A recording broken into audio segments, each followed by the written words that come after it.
nanao zay ho afane leo ka nde ody amin'ny apane efa lasa izy zao ny afane toetranao ny tena tsy zakane enao sary-piara enao mila vana izy te iodina tsy omenao vama aleo nijanona vizy efa tovoka nanenona loatra ny tsovoka miaka marehetra aza nafony fa ianao mbola tsy afa-po fa namamany azany atsony de lazainao vehivavy afako mety izy manajana be sy mpamanja manaraka anazy amin'ny fb vo milaza hoe ty izy tsy ty alala fa io avetrany walawalano sinedalano siniratono fomba raha tsy sanano tsy alano walawalano sinedalano siniratono fomba raha tsy sanano tsy alano fefalewana unize fefalewana unize fefalewana unize fefalewana unize fefalewana unize fefalewana unize raha ohatry nodolo sy mpamalala dia leonindray sy mpamalama raha vao fody efa guerre madama sady behivavy tsy zaka mandana de zaka ihany izy nanao zay vita niafi nanatsa tena fa tsy hoe naditra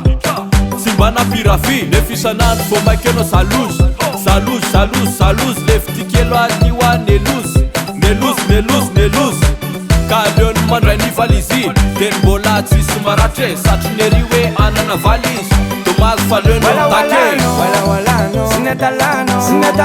siniratono fomba raha tsy sanano tsy alano walawalano sinedalano siniratono fomba raha tsy sanano tsy alano fefalewana unize fefalewana unize fefalewana unize fefalewana unize fefalewana unize fefalewana unize eo ary sy mpamba marina tsy alovany atsika ho ajanona efa benina ataoko mba sanina raha zao no mitotena fanina marana be ny mpanenjika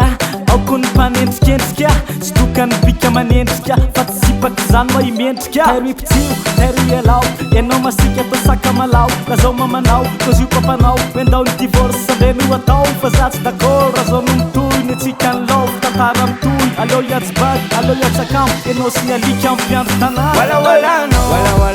sinedalano siniratono fomba raha tsy sanano tsy alano walawalano sinedalano siniratono fomba raha tsy sanano tsy alano fefalewana unize fefalewana unize fefalewana unize fefalewana unize fefalewana unize fefalewana unize fa mety amitsika de aleo samirava